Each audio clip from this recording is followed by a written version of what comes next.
Bonjour. La psychanalyse au XXIe siècle. On va chez le psychanalyste, où on se pose la question, j'ai envie de faire une psychanalyse ou une analyse. Est-ce que je vais voir un psychanalyste freudien? Est-ce que je vais voir un psychanalyste lacanien? Est-ce que je vais voir un psychanalyste jungien? Et puis, est-ce que ce psychanalyste-là, il a un diplôme en médecine? Est-ce qu'il a un diplôme en psychologie? Est-ce qu'il est sérieux? A-t-il fait une analyse de 2 ans, 5 ans, 10 ans au moins pour qu'il paraisse encore plus sérieux? Est-il adhérent à une association de psychanalystes? Ces questions, bien sûr, sont tout à fait légitimes. Vous avez le droit de vous les poser, ces questions. Moi-même, je me las suis posée quand j'ai voulu faire ma propre analyse. Mais ces questions, peut-être aujourd'hui, ne sont plus d'actualité. En effet, il faut se demander qu'est-ce que c'est que la psychanalyse, comment ça fonctionne. Parce que, regardez, quand vous avez un problème, ou quand nous avons un problème de palpitation, ou qu'on est angoissé au niveau du cœur, la cage thoracique, on a une douleur, on va voir son médecin généraliste qui, la plupart du temps, nous envoie chez un cardiologue. Pourquoi un cardiologue? Parce que le cardiologue, lui, travaille sur un appareil du corps humain qui s'appelle la fonction cardiovasculaire. Ce qui veut dire qu'il a une connaissance de cette fonction cardiovasculaire. Et surtout, qu'elle existe, cette fonction cardiovasculaire, et qu'il y a donc derrière une physiologie, c'est-à-dire un mécanisme. Comment soigner, et même avec l'espoir de guérir quelqu'un qui a des palpitations, si on ne connaît pas la physiologie de la fonction cardiovasculaire? Je vous pose la question. Est-ce que l'acte de psychanalyse est un acte qui correspond à une donnée précise de fonction du corps humain? Est-ce qu'il existe une fonction analytique?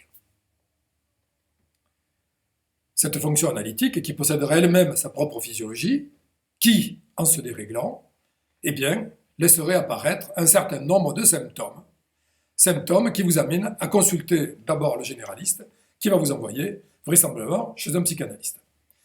Alors, chez un psychiatre, s'il estime que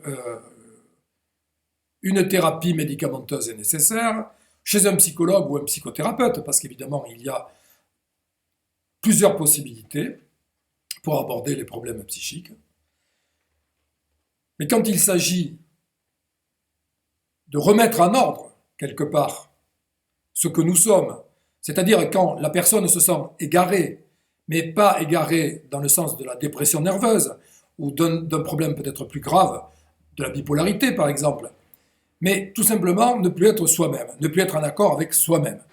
Ne plus être en accord avec soi-même, déjà signifie qu'il y a autre chose en nous, un moi, le moi, ce que je suis, ou ce que je devrais être, mais que je ne montre plus dans mon comportement parce que je suis quelqu'un d'autre. Je suis ce que Lacan appelait l'autre. Donc le moi, l'autre, ce sont des aspects de notre personnage, peut-être des personnalités qui sont au fond de nous, dans notre subconscient ou ailleurs, peu importe. En tout cas, il y a des hommes qui se sont penchés sur la question.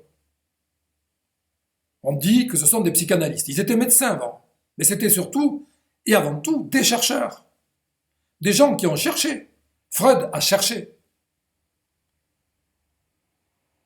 Il a cherché à comprendre comment fonctionnait la psyché. Je ne dis pas que tout ce qu'il a découvert est parole d'évangile, parce que souvent on y va à tâtons quand il s'agit de la psyché. Mais il a passé toute sa vie, une vie entière, à chercher comment fonctionnait la psyché. Lacan a fait la même chose, et je dois dire que Lacan explique Freud. Il explique l'œuvre de Freud, il explique les travaux de Freud. Et il est bon. Il est très bon, Lacan. Il est très très bon parce que grâce à lui, on comprend mieux l'œuvre de Freud. Donc c'est pareil, Freud, ce qu'il dit, ce n'est pas l'aboutissement complet de la parole psychanalytique. On en est à la genèse, c'est le début. Et Lacan, lui, va interpréter, analyser, augmenter les résultats obtenus par Freud. Donc je pourrais vous parler, bien sûr, de l'œuvre de Lacan ou de l'œuvre de Freud, mais ce n'est pas aujourd'hui le propos de ma démarche, c'est plutôt d'essayer de vous amener à comprendre que la psychanalyse d'aujourd'hui, ce n'est peut-être plus la psychanalyse à la papa, c'est-à-dire une psychanalyse d'école. Je n'ai pas critiqué mes confrères psychanalystes. Chacun dans sa spécialité, freudien, lacanien, jungien. Mais moi, personnellement, je préfère utiliser les travaux à la fois de Freud, de Lacan et de Jung, et peut-être d'autres. Mais déjà, travailler à partir de ces trois grands maîtres me semble faire un grand pas, c'est faire œuvre de faire un grand pas en avant. Et pour cela, s'il y a des écoles, bien sûr, freudiennes, lacaniennes, jungiennes, il y a aussi des universités françaises. Je parle par exemple là, de l'université Paul-Valéry III à Montpellier, qui est une université qui propose de réaliser un master 1, master 2, en études psychanalytiques, et un doctorat également en études psychanalytiques. Quelle est la pensée des grands maîtres? Qu'est-ce que Freud a bien voulu dire au travers de sa démarche psychanalytique? Qu'est-ce que Lacan a bien voulu dire au sein de sa démarche psychanalytique? Et enfin, ce que Jung lui-même a proposé au niveau de la psychanalyse. Jung, enfin. J'aurais dû dire Freud, Jung et Lacan, chronologiquement. C'est vrai que Jung a eu une autre démarche. Il est aussi médecin, il est chercheur. Et lui est allé fouiller un petit peu partout, dans d'autres domaines que ceux de la médecine. Il n'est pas resté cantonné à la médecine, mais Lacan non plus n'est pas resté cantonné à la médecine, puisque Lacan a beaucoup travaillé sur les écritures. Il a travaillé notamment sur l'écriture chinoise, sur le taoïsme, avec son ami François Cheng, pendant une dizaine d'années. Et grâce à cela, il a compris des mécanismes qui se déroulaient au sein de la psyché, parce que la psyché travaille comme une forme d'écriture. C'est une écriture. C'est une écriture qui est élaborée, transformée, modifiée, alchimisée. J'utilise des mots comme l'alchimisation ou l'alchimie que Jung, mot qu'il a pu utiliser. Mais Lacan n'a pas ignoré non plus cette logique, d'une logique de mathématisation des mécanismes de la psyché. Comme Coiré, mathématicien admirateur de Lacan, a pu l'écrire, mais en parlant de Lacan et de son réel, quand il parle du réel, il dit Lacan s'est beaucoup interrogé finalement sur le mécanisme de la psyché et en élaborant sa notion du réel, qui n'est rien d'autre qu'un mécanisme mathématique. Ce qui veut dire en tout cas, sans vouloir rentrer actuellement dans le détail de la mécanique analytique, c'est-à-dire de sa physiologie,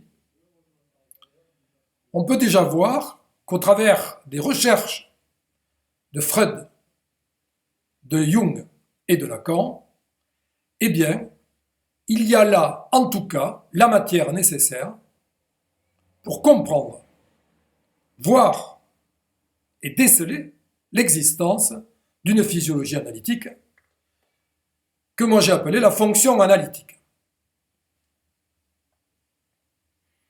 Sans Freud, sans Jung, sans Lacan, impossible de comprendre comment fonctionne cette physiologie analytique. Et pourtant, pas à pas, en reprenant les travaux de Freud,